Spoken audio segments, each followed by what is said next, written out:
Hello everyone, आज हम बात करने वाले हैं थायराइड के बारे में। थायराइड कैसे होता है, थायराइड होने के कारण क्या क्या है, थायराइड कितने प्रकार का होता है और थायराइड में क्या क्या लक्षण आते हैं जिनसे हम पहचान सके कि किसी को थायराइड हो चुका है, और थायराइड डायग्नोसिस के लिए क्या कर सकते हैं, और उसके साथ ही थायराइड की ट्रीटमेंट क्या होती है। इन सब बातों पर आज हम बात करने वाले हैं। तो थायराइड एक छोटी सी ग्लैंड होती है जो हमारे गले में रहती है। बटरफ्लाई शेप की ये ग्लैंड होती है, ग्रंथि होती है, जो कि T3 और T4 ये दो हार्मोन को रिलीज करती है। और ये दो हार्मोन हमारे शरीर के बहुत सारे फंक्शंस को रेगुलेट करते हैं। तो इसलिए थायराइड का बहुत ही महत्वपूर्ण काम है हमारे शरीर में, मेटाबॉलिज्म में और बाकी के भी फंक्शंस में। थायराइड के T3 T4 हार्मोन्स का बहुत महत्वपूर्ण पार्ट होता है। तो इसलिए किसी को अगर थायराइड के प्रॉब्लम हो जाए, थायराइड की बीमारी हो जाए, तो उन व्यक्तियों को बहुत सारे अलग अलग सिम्टम्स, लक्षण आते हैं। थायराइड की जो बीमारी होती है वो दो टाइप की होती है। एक होता है हाइपोथायराइडिज्म और दूसरा होता है हाइपरथायराइडिज्म। तो हाइपो मतलब कि कम। हाइपोथायराइडिज्म में थायराइड के जो हायर हॉर्मोन्स है T3 T4 वो कम सीक्रेट होने लगते हैं, तो उसे कहते हैं हाइपोथायराइडिज्म। और हाइपरथायराइडिज्म उसका एकदम उल्टा होता है कि हाइपरथायराइडिज्म में T3 T4 बहुत ज़्यादा सीक्रेट होने लगते हैं और फिर उसके लक्षण अलग आते हैं, उसके परिणाम अलग होते हैं। तो ये दो बीमारियां, दो टाइप की बीमारियां होती है थायराइड में, हाइपो और हाइपर। तो अब हम देखेंगे कि थायराइड होने के कारण क्या होते हैं, थायराइड का प्रॉब्लम होने की क्या क्या वजह हो सकती है। तो इसमें सबसे पहले जो आता है, बहुत बार लोगों के फैमिली में ये रन करता है, तो हेरिडिटीज को हम कह सकते हैं कि किसी के पेरेंट को है, अगर आपके मदर को है तो आपको भी हो सकता है। तो ये एक मुख्य कारण थायराइड का होता है। उसके बाद आयोडीन की कमी की वजह से भी थायराइड का प्रॉब्लम होता है, स्पेशली हाइपोथायराइडिज्म आयोडीन की कमी की वजह से होते हैं। आजकल तो आयोडीन युक्त नमक मिलते हैं, तो इसलिए ये एक कारण बहुत कम हो गया है। उसके साथ ही मोटापा, ये भी एक कारण हो सकता है। उसके बाद स्ट्रेस, बहुत ज़्यादा स्ट्रेस लेने से भी थायराइड में गड़बड़ी हो जाती है। फिर उसके बाद कुछ दवाइयाँ होती है जो कंटिन्यूस लेना पड़ता है, उसकी वजह से भी थायराइड में प्रॉब्लम हो सकती है, वो थायराइड को अफेक्ट करती है। और उसके साथ ही अगर रेडियोथेरेपी, रेडिएशन से भी थायराइड की बीमारी हो सकती है। थायराइड की जो दो बीमारियां हैं, हाइपोथायराइडिज्म और हाइपोथायराइडिज्म, इसमें हाइपोथायराइडिज्म बहुत ही ज़्यादा कॉमन है। मैक्सिमम लोगों को हाइपोथायराइडिज्म ही होता है। और उसमें भी महिलाओं में हाइपोथायराइडिज्म बहुत ज़्यादा कॉमन है, पुरुषों के मुकाबले महिलाओं में हाइपोथायराइडिज्म ज़्यादा पाया जाता है। वीडियो में आगे बढ़े उससे पहले नमस्कार, मैं हूँ डॉक्टर मृणाल और इस चैनल पर हम बात करते हैं आपके हेल्थ के बारे में और आपके फिटनेस के बारे में। तो अगर आप इस चैनल पर नए हैं तो सब्सक्राइब करना बिल्कुल मत भूलिए।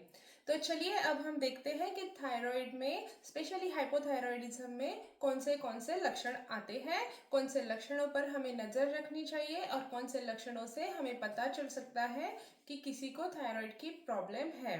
तो सबसे पहले जो बहुत ही विजिबल और बहुत ही मेन जो लक्षण है, जो लोगों को में बहुत प्रॉब्लम करता है, वो होता है वेट बढ़ना, वजन बढ़ना। थायराइड हार्मोन की जो T3 T4 है वो आपके मेटाबॉलिज्म को अफेक्ट करते हैं, उनका रोल होता है मेटाबॉलिज्म में। तो जब आपको हाइपोथायराइडिज्म हो जाता है, थायराइड आपके शरीर में कम हो जाता है, तो आपका मेटाबॉलिज्म भी स्लो हो जाता है। और जब आपका मेटाबॉलिज्म स्लो हो जाता है तो आपका वजन बढ़ने लग जाता है, मोटापा आ जाता है। तो मोटापा ये सबसे मुख्य लक्षण है जो कि हाइपोथायराइडिज्म में होता है। और इसके एकदम उल्टा हाइपरथायराइडिज्म में पेशेंट का वजन कम होने लगता है और बहुत ही दुबले पतले हो जाते हैं। तो हाइपोथायराइडिज्म में मोटापा ये मुख्य लक्षण है। उसके बाद दूसरे नंबर पर जो है वो है ब्रेन फॉग।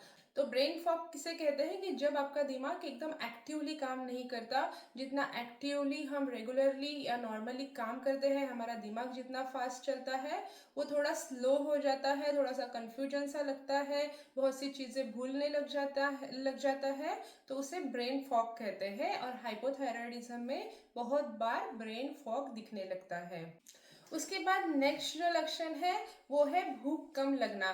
तो हाइपोथायराइडिज्म में क्योंकि मेटाबॉलिज्म स्लो होता है तो भूख भी कम लगने लगती है, लेकिन आपका वजन बढ़ता है। उसके बाद नेक्स्ट जो लक्षण दिखाई देने लगता है वो है मूड में चेंजेस आना, स्पेशली बहुत सैड लगना, डिप्रेशन की तरफ जाना, ये भी लक्षण होते हैं हाइपोथायराइडिज्म में। उसके बाद दूसरे जो मेन लक्षण है, मुख्य लक्षण है जो पेशेंट नोटिस करते हैं वो है कि उनके बहुत ज़्यादा बाल झड़ने लग जाते हैं। वैसे तो थोड़े बहुत बाल रोज झड़ना ये एक नॉर्मल प्रक्रिया है हमारे बालों में, लेकिन नॉर्मल अमाउंट से ज़्यादा अगर रोज बाल झड़ने लगते हैं तो ये हाइपोथायराइडिज्म का एक लक्षण हो सकता है।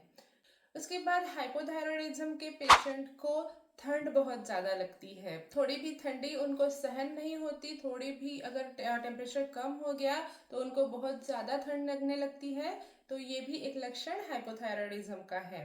उसके बाद पेट में गड़बड़ी होना और स्पेशली कॉन्स्टिपेशन मतलब कि कब्ज होना, ये भी हाइपोथायराइडिज्म का एक लक्षण है। तो आपके पेट में गड़बड़ी होती है, आपको कब्ज होता है, आपको भूख कम लगती है, लेकिन आपका मोटापा बढ़ता है, ये सब हाइपोथायराइडिज्म के एक लक्षण है। उसके साथ ही महिलाओं में क्योंकि हाइपोथायराइडिज्म बहुत ज़्यादा पाया जाता है, महिलाओं में पीरियड्स में चेंज आते हैं, पीरियड में उनकी गड़बड़ियाँ शुरू हो जाती है, इरेगुलर पीरियड आना, किसी किसी को बहुत ज़्यादा पीरियड आने लगते हैं, किसी किसी को बहुत ही कम या बहुत कभी कभी पीरियड आते ही नहीं है। तो ये ऐसे इरेगुलर पीरियड ये भी थायराइड की बीमारी का एक लक्षण है। उसके बाद नेक्स्ट जो है कि थायराइड के जो पेशेंट है, स्पेशली हाइपोथायराइड में जो पेशेंट होते हैं उनका चेहरा बहुत सूजा सूजा सा लगने लगता है, जिसे कि पफी फेस हम कहते हैं। बहुत ही सूजा सूजा सा चेहरा दिखता है, आंखों के आसपास सूजी सूजी आंखें रहती हैं, तो ये भी थायराइड का एक लक्षण है। तो अगर किसी को इनमें से कोई भी लक्षण है तो वो कैसे पहचान सकते हैं कि उनको थायराइड है या नहीं है, कैसे वो कंफर्म कर सकते हैं?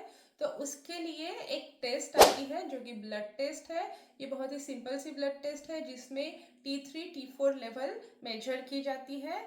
उसके साथ ही TSH ये जो हार्मोन है जो आपके थायराइड को स्टिमुलेट करता है, आपके थायराइड से T3 T4 को तैयार करता है, ये TSH हार्मोन की भी टेस्ट की जाती है, उसका भी लेवल देखा जाता है। तो ये जो ब्लड टेस्ट है बहुत ही सिंपल सी ब्लड टेस्ट है, इनसे पता चल जाता है कि किसी को थायराइड है या नहीं है, इससे कंफर्म हो जाता है। तो अगर किसी को ये थायराइड है ये कंफर्म हो गया तो उसको ट्रीटमेंट क्या दी जाएगी? तो हाइपोथायराइडिज्म में क्योंकि आपके शरीर में T3 T4 कम है, थायराइड हार्मोन कम है, तो ये थायराइड हार्मोन आपको ऊपर से दिए जाते हैं एक गोली के रूप में। थायरोक्सिन नाम की एक छोटी सी दवाई आती है जो आपके डॉक्टर आपको प्रिस्क्राइब करते हैं। ये दवाई का डोज आपके डॉक्टर डिसाइड करते हैं आपके T3 T4 और TSH के लेवल के हिसाब से, और फिर वो दवाई आपको रोज हर सुबह 1 दिन में लेनी पड़ती है। दवाई के साथ साथ ही हमारे खाने में ऐसी कुछ चीजें होती है जो कि आपके थायराइड को और इफेक्ट कर सकती है और आपके थायराइड को प्रॉब्लम को बढ़ा सकती है। तो ऐसी कौन सी चीजें हैं जिनको आपने बिल्कुल भी नहीं खाना है, ये जानने के लिए आप ये वीडियो जरूर देखिए। मैं आपको मिलती हूँ उसी वीडियो में।